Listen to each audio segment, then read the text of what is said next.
Time to work some heat treat. What is HT? Heat treat. So, I've worked some of this stuff before. This two-tone stuff.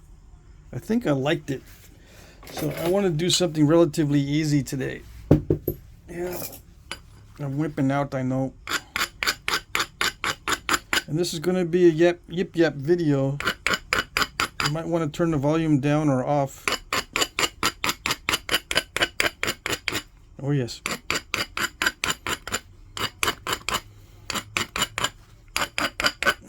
I would too, but I got to review my own videos, so I got to listen to it.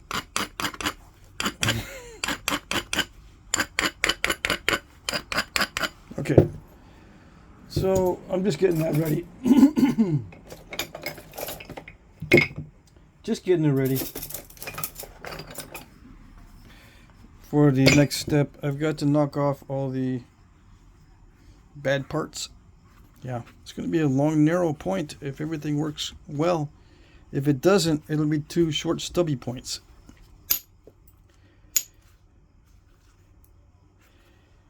Yeah.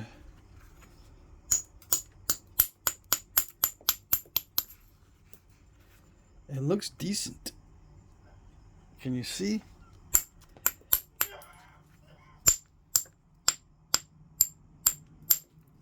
Mm-hmm. Mm-hmm.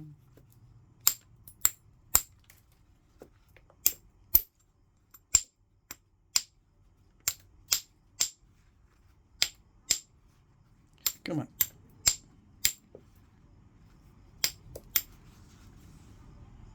The little bobber 5-ounce needs a little bit of encouragement, but it should work well on the heat treat. Here we go.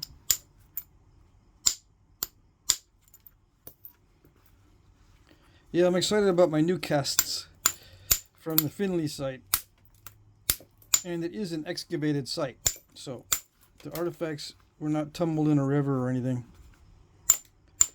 We're having a little discussion in the comment section about sharpness. Yeah, I just call it like I see it. The Edens and the Scottsbluffs are not in the sharp category. I put certain types of points in the sharp category, and Edens and Scottsbluffs are not in that category. And I've been told that's not fair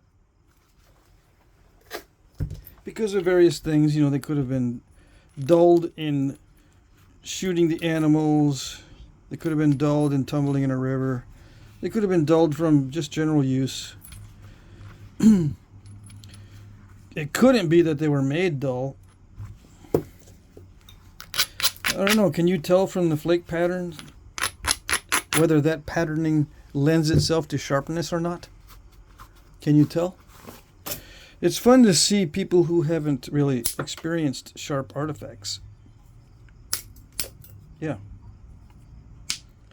But it's fair, you know, you can discover artifacts that have been dulled through use. Yeah. So I'm not saying it's wrong.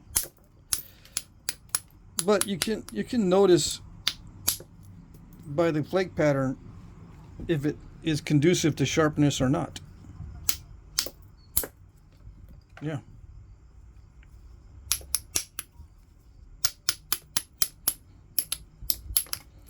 And mostly by trial and error. You try it yourself and see how easy is it for you to sharpen something using that flaking pattern.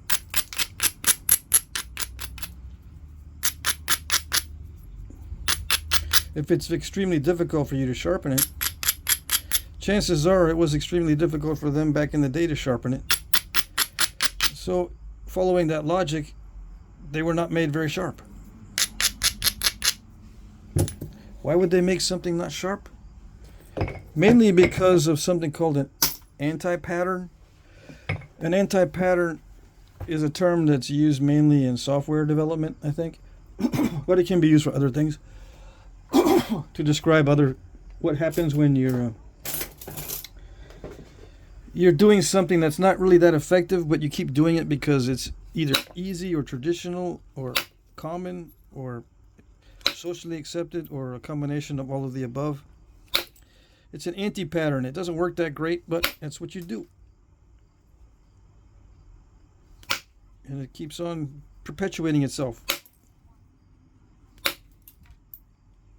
Yeah. So the type of sharpening in some cases on some artifacts is an anti-pattern or anti-pattern.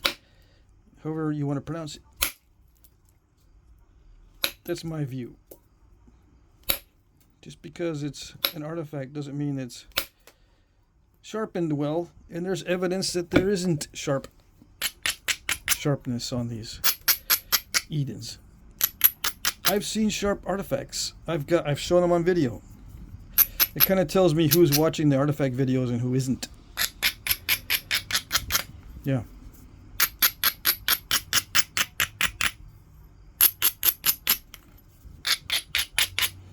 There are artifacts with extremely sharp edges.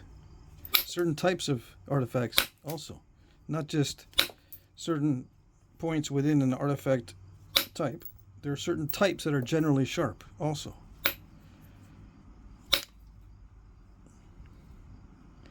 And the edges aren't usually regular. They're kind of like this. This is extremely sharp, but it's all wonky. See this little area? That's extremely sharp right in there. I want to ruin my glove. If I were to smooth that out, it wouldn't be that sharp. If I were to regularize that, and shooting it just once is not going to dull it. See, I cut that leather to represent one shot. It's not dull at all. It's still very sharp.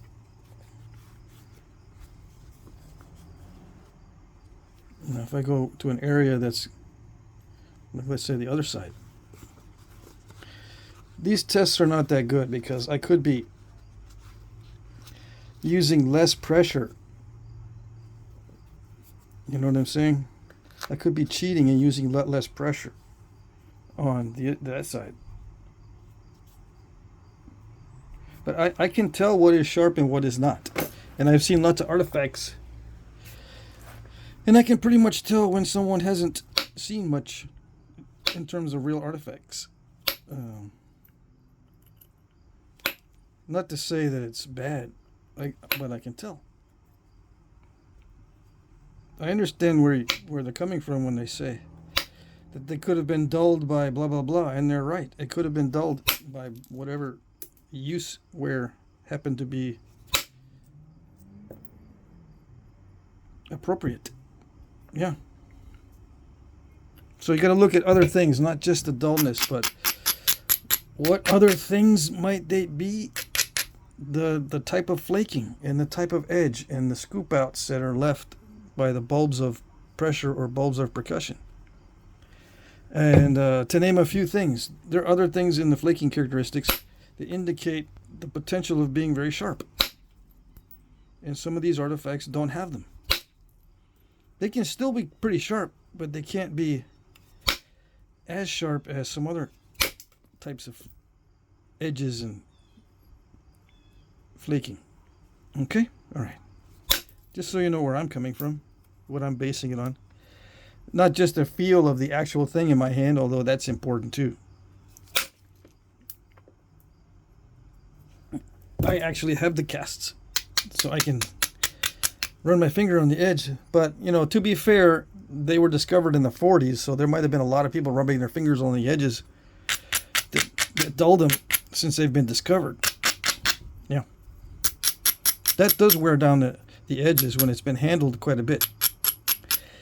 Yeah, especially if they had them in a box and they're rubbing against other artifacts. That does a number on the edges as well. And I've looked into that, and I noticed that there is dulling. Like when I put these together, there's sharp edges on these. After a while, they do get dinged up, but it's not that quick. See, these are still very, very sharp. Even though I've been rattling these around, the edges, the natural edges, are still very, very sharp. So being jumbled around with other artifacts doesn't really dull them all that fast. But, you know, let's see, 1940, that's a bunch of years. That's 60 plus 1, it's 80 years ago.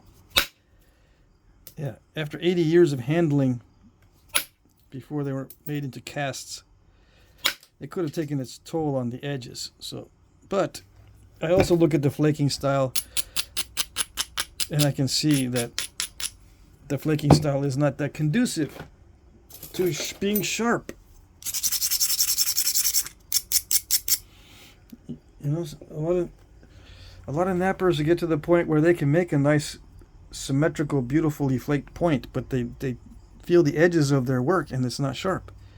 There's a reason for that. Yeah, it's because their flaking is not conducive to sharpness, even though it looks very nice. So then they want to know, how do I sharpen this?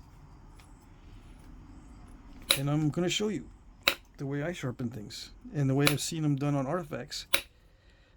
I will do like a series of sharpening that I've seen on artifacts that's different from what I'm showing as a basic sharpening technique.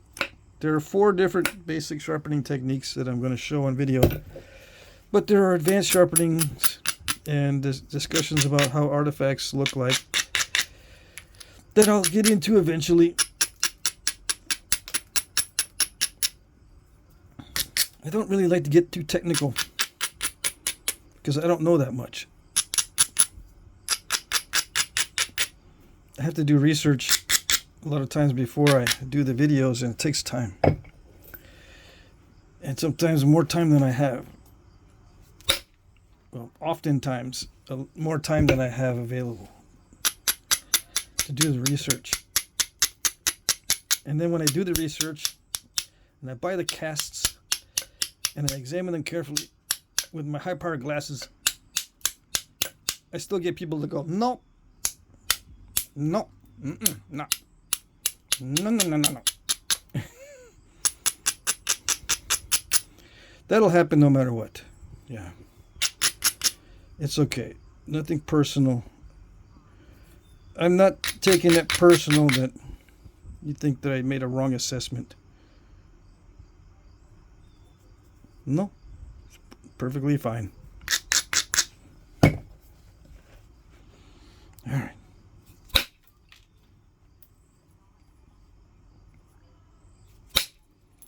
But I like the discussions because we can start getting down to the nitty-gritty. Yeah. The nitty-gritty and the important discussions, hopefully. Oh, it's still getting too hot in here. Gotta turn the fan on. Yeah, we can get down to some nitty-gritty discussions. But it'd be better if I just showed you and then try to nap some of the stuff instead of just talking about it. Because just talking about it is mostly thought experiments, which doesn't lead very far. It has to be tested. It doesn't lead you far down the road. It just leads you to a lot of talking. It doesn't lead you to knowledge. It just leads you to believing in what you've discussed. Not what you've tested, but what you've discussed. That's most of the internet is people who believe in what they've discussed and not what they've tested. They think that discussing it is testing it, but it's not. Nope.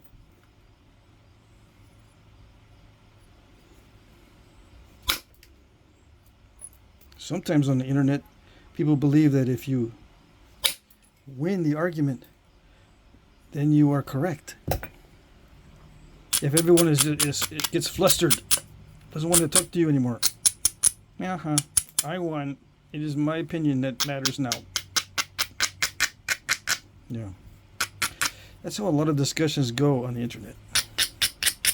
Everyone drops out because they get exasperated or flustered or sick of the discussion, and then the one who remains plants his flag and says, My opinion is now on this territory, and it's right.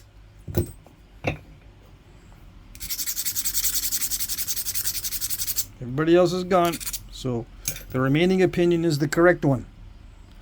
That seems to be the internet way. Yeah.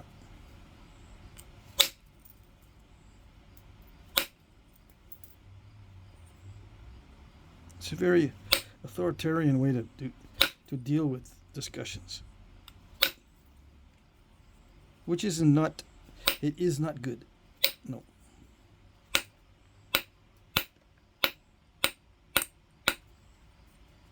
So what am I going to make with this? Stop yapping.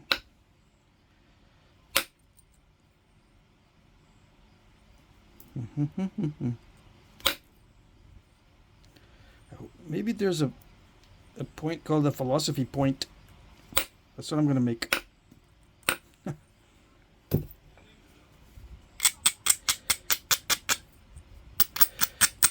These leaf-shaped blades, I'm going to call them philosophy points. Yeah.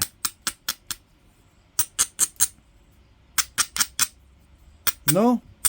No, it's not a good idea.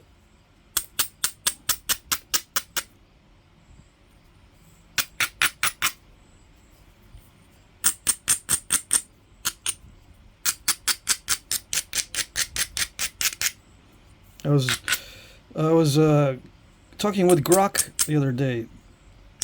Twitter's or X-Twitter's AI. Yeah, I'm a subscriber to X-Twitter, and I get to use Grok. It's good. Well, it's good to be able to use it. Grok is still not that good at talking.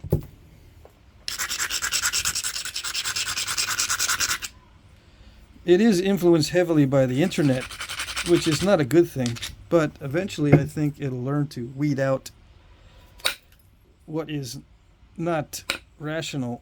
It's already getting better at responding rationally to my questions.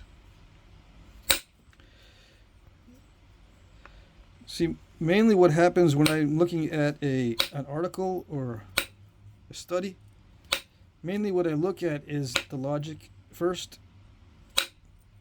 Well, no, I skim through and I look at the pictures of the artifacts first, and then I read the article. And then I look for logical inconsistencies. How serious is this author? If there's logical inconsistencies, the author is not serious. I don't care how many degrees he has, or she. I don't care how many degrees he or she has. If there's logical inconsistencies or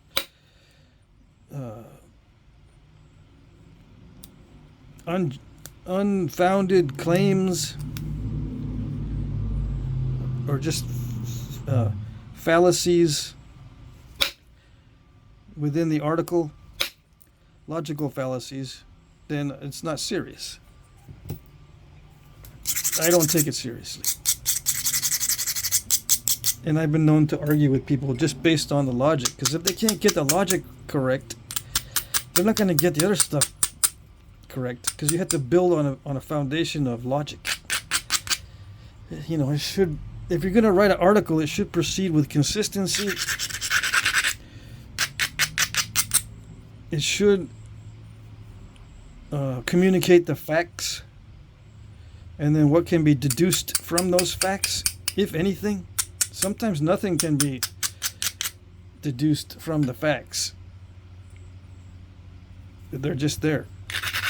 It doesn't really mean one thing or the other. They're just there. It's just data. You can't really determine anything from the data. It's too sparse or incomplete or potentially inaccurate. If there's problems with the data, there's going to be problems with the discussion. Yeah, that's just the way it goes. Anyways, I look at the logic. If it's not good, if it doesn't follow one logical progression, if there's a leap of logic somewhere,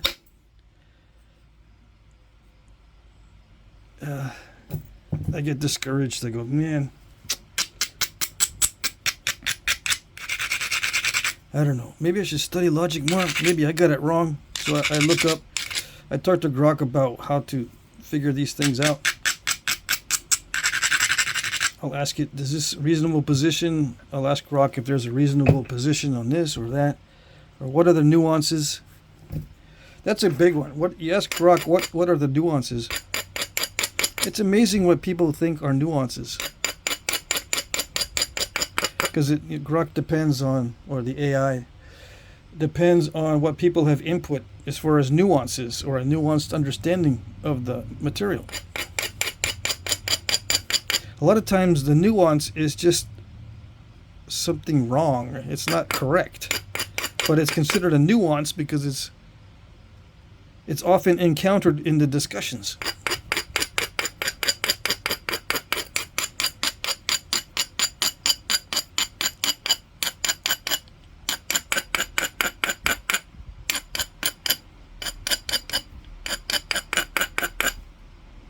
Yeah, so I asked Grok one time, if I were to take a test and I got the answer wrong, let's say it's an essay test, could I go back up to the teacher and say, I got this wrong, so-called, but it's a nuanced position. So how can you call it wrong? It's just nuanced. That works on the internet, and it works with Grok. Grok will agree. Yeah, you have a nuanced position there. But in actuality, it's not a correct position. It's just something that ends up being in the discussions quite often, and it's considered one nuance of the discussion. But it can be clearly completely wrong. Because I've asked Grok to correct itself. Any logical inconsistencies in its previous answer, I would ask it, is there any logical inconsistencies in your previous answer? And sometimes it says, yes, I apologize for the oversight. I committed a logical fallacy. And it explains where it is, where the fallacy is. So it knows. It just doesn't check itself constantly. Yeah, I don't know why, but it doesn't check its answers.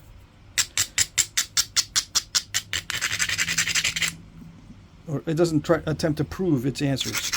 It just answers quickly according to what the discussions have been previously.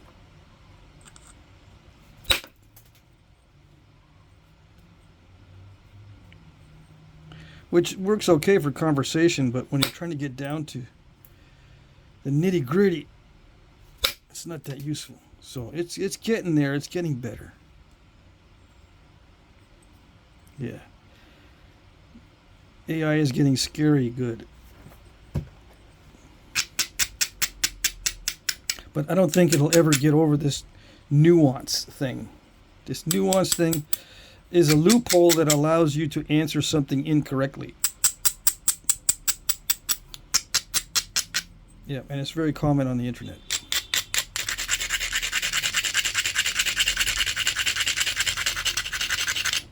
Anyways.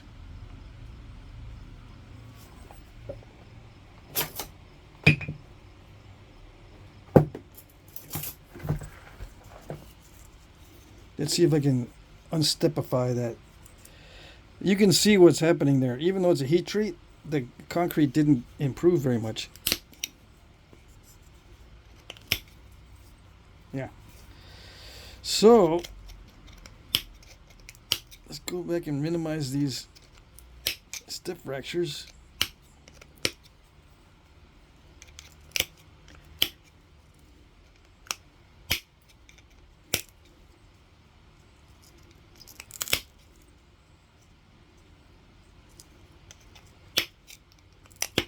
So what does logic have to do in the context of artifacts?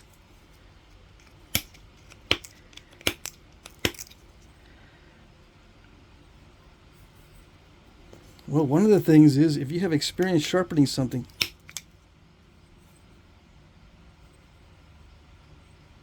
and you just can't get it sharp, and you determine it's because of the actual flake pattern or the actual types of flakes or that tool, then that could be it. It's not sharp because of the tools and the style of flaking and that kind of stuff. It has nothing to do with the intent. It has to do with just the physical possibilities. They're not there. As one example.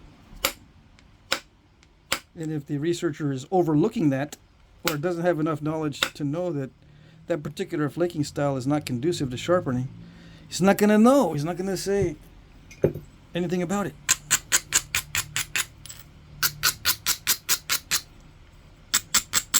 And everyone's going to think, ooh, these are razor sharp artifacts, right? And the researcher, well, I'm not sure. I suppose so.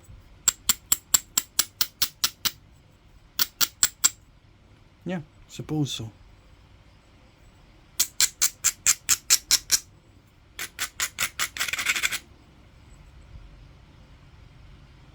Or, yeah, of course. If I say they're dull, I won't get any funding. That happens too.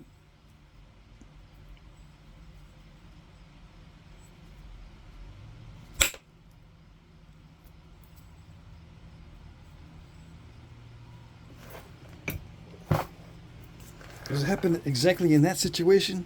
I don't know, but I know it happens with certain other situations. You know, like the Clovis first. For a long time, if you didn't say Clovis was first, you were not taken seriously. And it has nothing to do with being logical, because there were other artifacts that showed up that seemed to be older, but they were dismissed. Yeah, the preponderance wasn't big enough. You've got to have a competition of preponderances. Yeah, the preponderance of the evidence, and you've got to compare one preponderance to another preponderance, and whoever has the biggest preponderance wins. Yeah. And someone back there is going to say, "Are you sure you're talking about preponderances and not something else?" Yeah, I'm kind of sneaking it in there like it's a preponderance wagging contest. Yeah. That's what it is. You get it? No? You haven't been on the internet long enough. Okay. I think I got rid of most of the island that I needed to get rid of. Did you see that? No. Oh, well, you missed it. You see what I did there, too? All that time, some people were wanting to get rid of that one earlier. Yeah. Why do you go in the order that you go in? Why? I don't know. It's baffling. Some people think it's baffling, the order that I proceed. I proceed in a way that seems good. It seems good, and I do have a bit of a strategic mindset, but I don't often make strategic decisions. Sometimes I just make a ADHD decision to take care of something that's bugging me on an emotional level. Yeah. It's not reasonable for something to bug me in some cases, but it still does. So I take care of it, not only because it's a strategy in some cases, it's some cases because it's just bugging me. Like I did this instead of doing the tip. I don't know why. I think it was because it was bugging me. Usually I try to get the tip thinner before I start messing with this middle flaking like I was doing just a minute ago. I think I took some flakes off here in the middle. Usually I do the ends first, like I tell everyone to do. But anyway. Where was I? I'm glad you forgot where you was. I didn't like where you was. Yeah, I know. I've heard it. I've heard it all.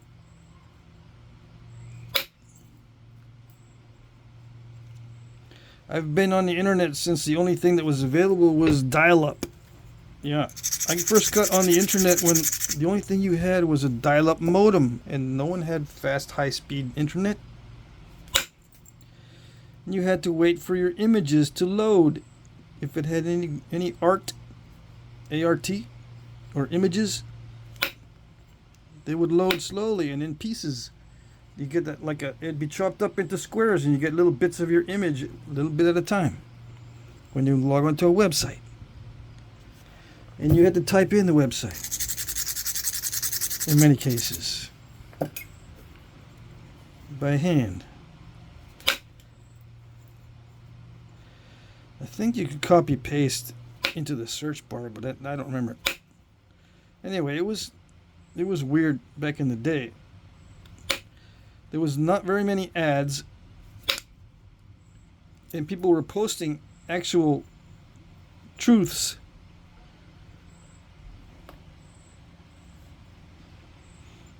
Yeah, and you could figure out how to do stuff because people were sharing actual truths. And then advertising came in.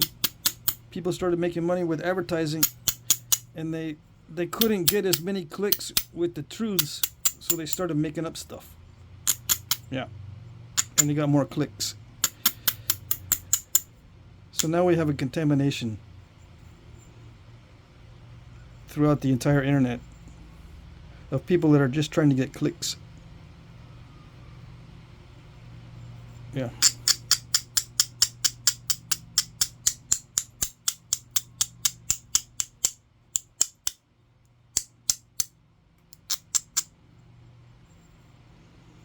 Alright, so how far should I go on this?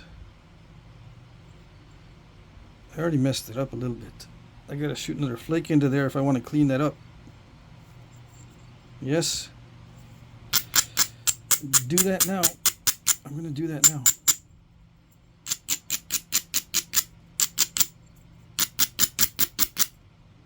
I don't know. It's not gonna work that well. But oh well. I'm gonna do it anyway.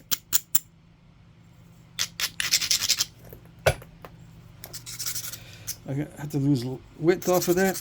That's one reason why it's not working that well. And number two, I'm going to be trying to go through too much concrete from a distance.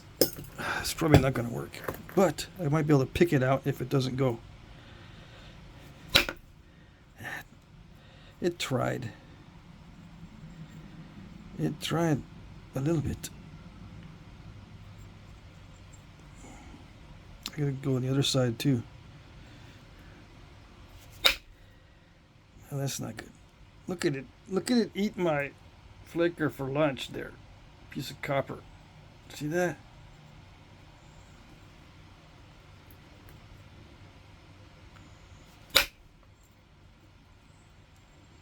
Now it's being shy. It doesn't want to go. Do I have to go? It says, yes, you have to go. But I don't want to go. I don't want to go that far. I'm going to have to. People are watching. People are angry. If I can't do this, then I'm worthless, and they're not going to listen to anything I say. Because talent makes me smarter. Yeah. If I got talent, my opinion matters more. Yeah. It's the law of the West. One of them. At least on the internet. If you got talent, your opinion matters more. Oh, yeah. It has nothing to do with anything else.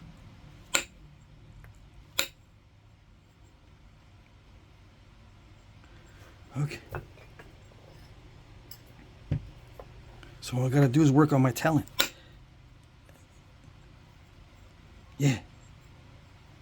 Suddenly, the stuff that didn't matter before matters more now.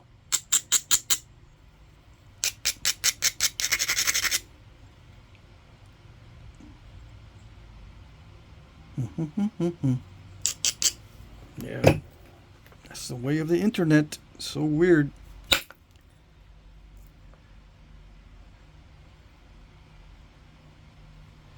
Let's see. Let's try to push on that. Okay? Cross fingers. Yes. Nice. Let's see if I can do the other one. Nice. Thank you, heat treat. What about the other one? What about that one?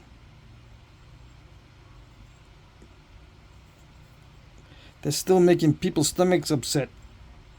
Yeah.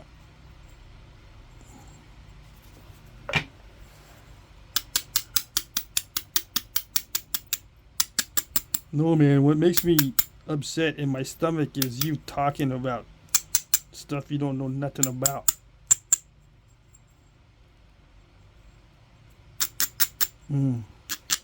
Yeah. That's what they say.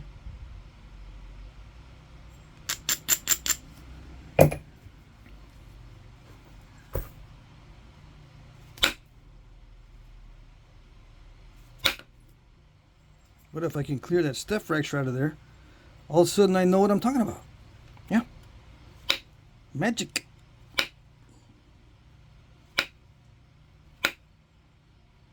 Even if it's not related to Flintknapping exactly. If I can get this step fracture out of there.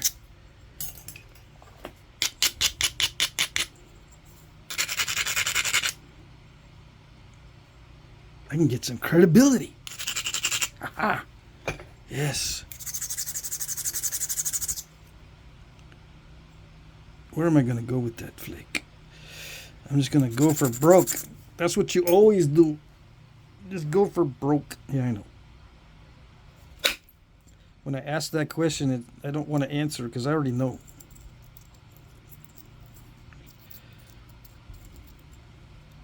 I try to get these to fit back so I know what I did, but I don't know what I did.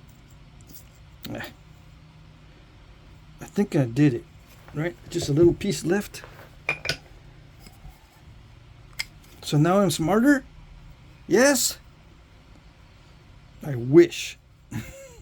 But it does happen. If I were to play my cards right and not talk about it and be all sneaky, it would work. Yeah. Oh, yes. If I can get this down to like 15:1 with the thickness ratio, whoo! Everything that I would say would be excellently smart, no matter what. Oh yeah.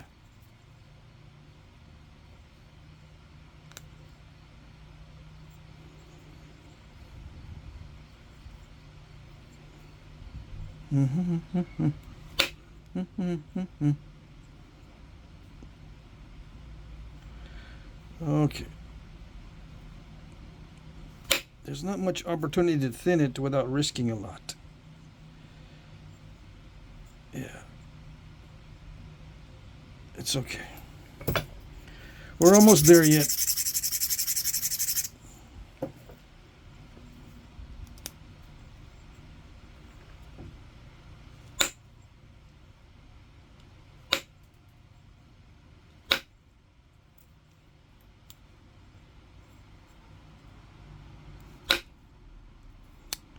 Dang it.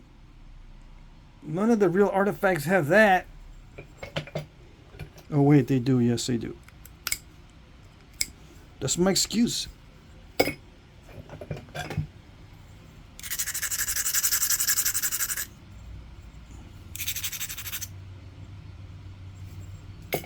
This switch, I don't want to use the indirect percussion anymore. Yeah, let's try this. I can be a little bit more precise.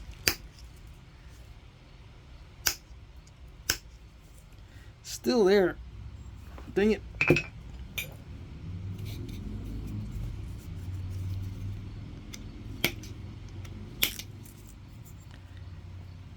Is very reduced. Yep. Aha.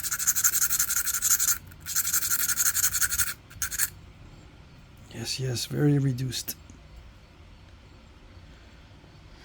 All right. So yeah, I just need to sharpen this up. I'll just pick at it. Someone might say, well, what are the other ways? I want to know already. I absorb these things in 5 seconds. If you produced a video every 10 minutes for 100 years, I'd be finished them before you would. I'd finish watching them already.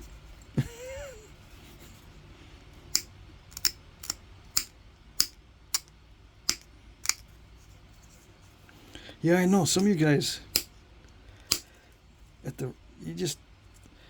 don't know, YouTube on constantly 24/7 and on double speed, because that's what it seems like you're doing on YouTube. Continuously on 24/7, and then you have the settings set up here in the settings. You go boop on that little gear. It brings down the menu, and you hit double speed or whatever it is, or I don't know how to get to that menu. Yeah, you listen to it, everything at double speed 24/7.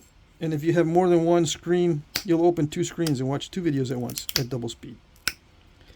Yeah, that must be it, because I could produce a video every 10 minutes and post it every 10 minutes, and you guys would absorb it same day. Yeah, I'm amazed.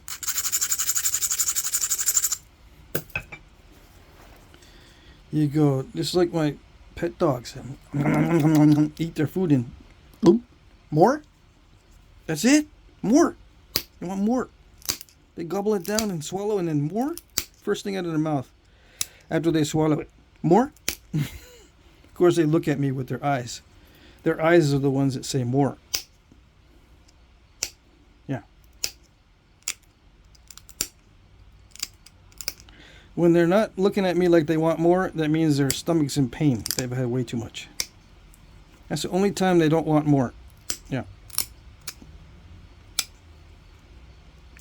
I don't know anyone who has experienced pain from watching too many videos. Yeah, I need to get out more, but that's besides the point. I hang around with internet people too much. Oh yeah. Why do you think I talk smack about them? All my friends are on the internet.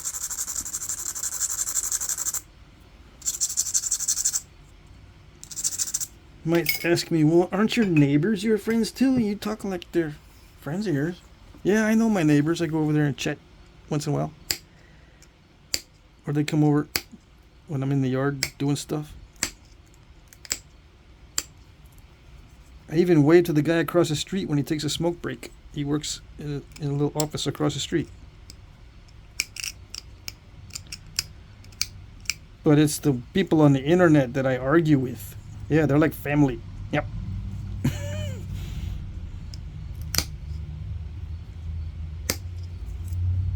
Yeah, I don't argue with my neighbors. I don't know them that well. I don't like them that much. I don't like them enough to argue with them. No, I don't.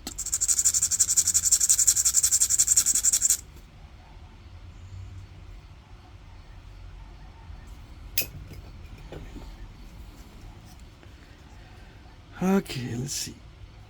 We're doing damage control and edge sharpening at the same time. Flintknapping is the only time I can multitask. Yep. And it's not even that good. But at least I can do it a little bit.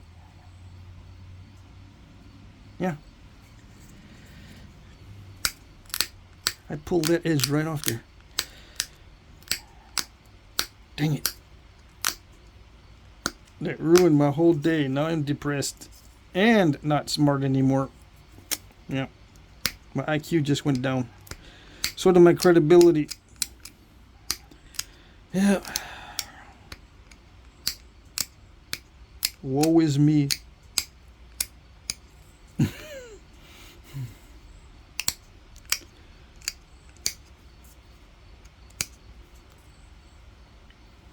going to leave it. I'm going to leave it there. Yeah. Just out of spite.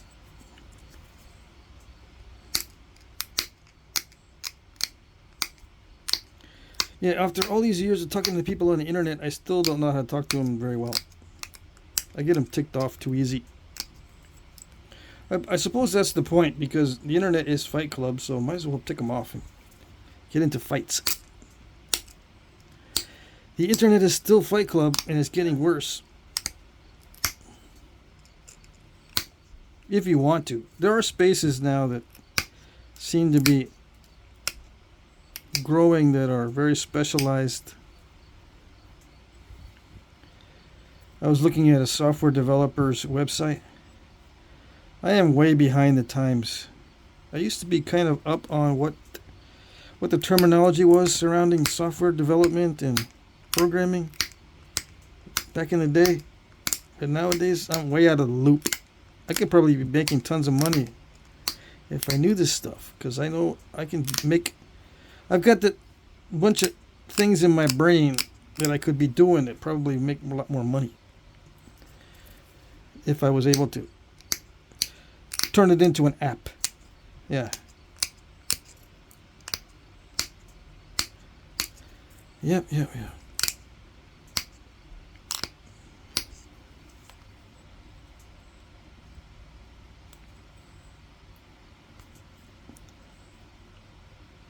Okay, so what am I going to do? What am I going to make? It's a philosophy point. It's just teardrop shape. Yeah.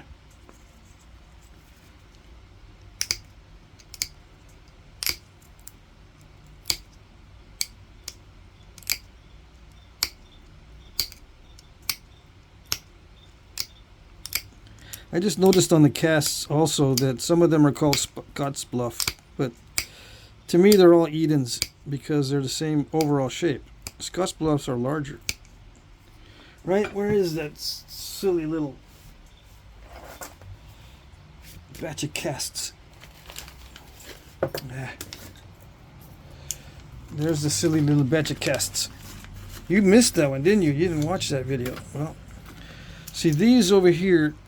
Let's see which ones. This one and that one. These two are called Scott's Bluff in the cast descriptions, and these here are called Edens. Right? Yeah, this small one here is an Eden. Scott's Bluff is this one. So yeah, and this dark one is a Scott's Bluff. This one here, the black shirt. But the other ones are Edens. Yeah, so they're calling them Edens when they're the same point type. They just have different flaking patterns. So they're making the distinction between points according to the flake pattern, and that's not how you're supposed to do it. No. The main attributes of a point type are the overall characteristics and the hafting element. The hafting stem. You look at how they're hafted first without looking at the blades. If they're all the same, then it's the same point type, because the blades can vary.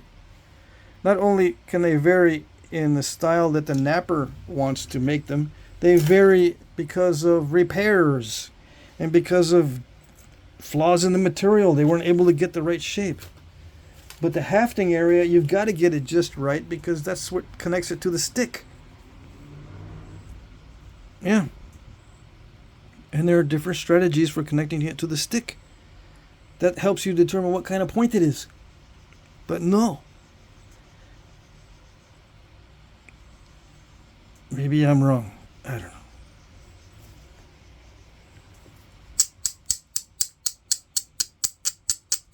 What am I going to make? And it better be good too. Yeah. Make something and it better be good.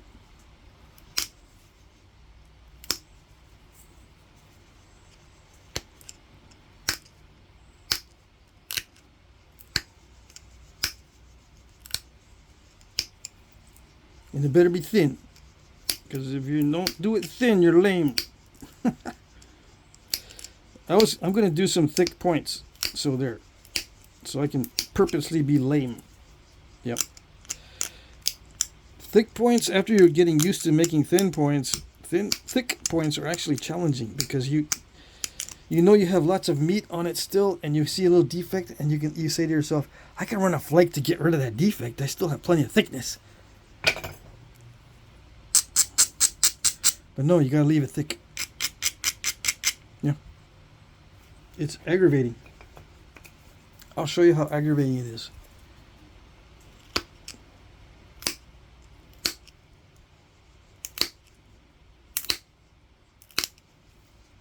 Some of the new guys, it's not aggravating to me. That would be heaven. If I have trouble making thick points, I'd be in heaven, because then all I could do is make thin points. I can't think of anything more better.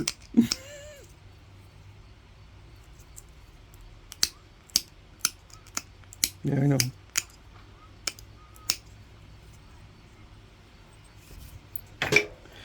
I gotta take a break. I think I'm gonna break this in 2 parts. I gotta go inside. Alright, this is the first part. Oh, the next part won't take so long, I don't think. It's mostly done. I just gotta put notches in. I'll be right back. Alrighty. Let's see.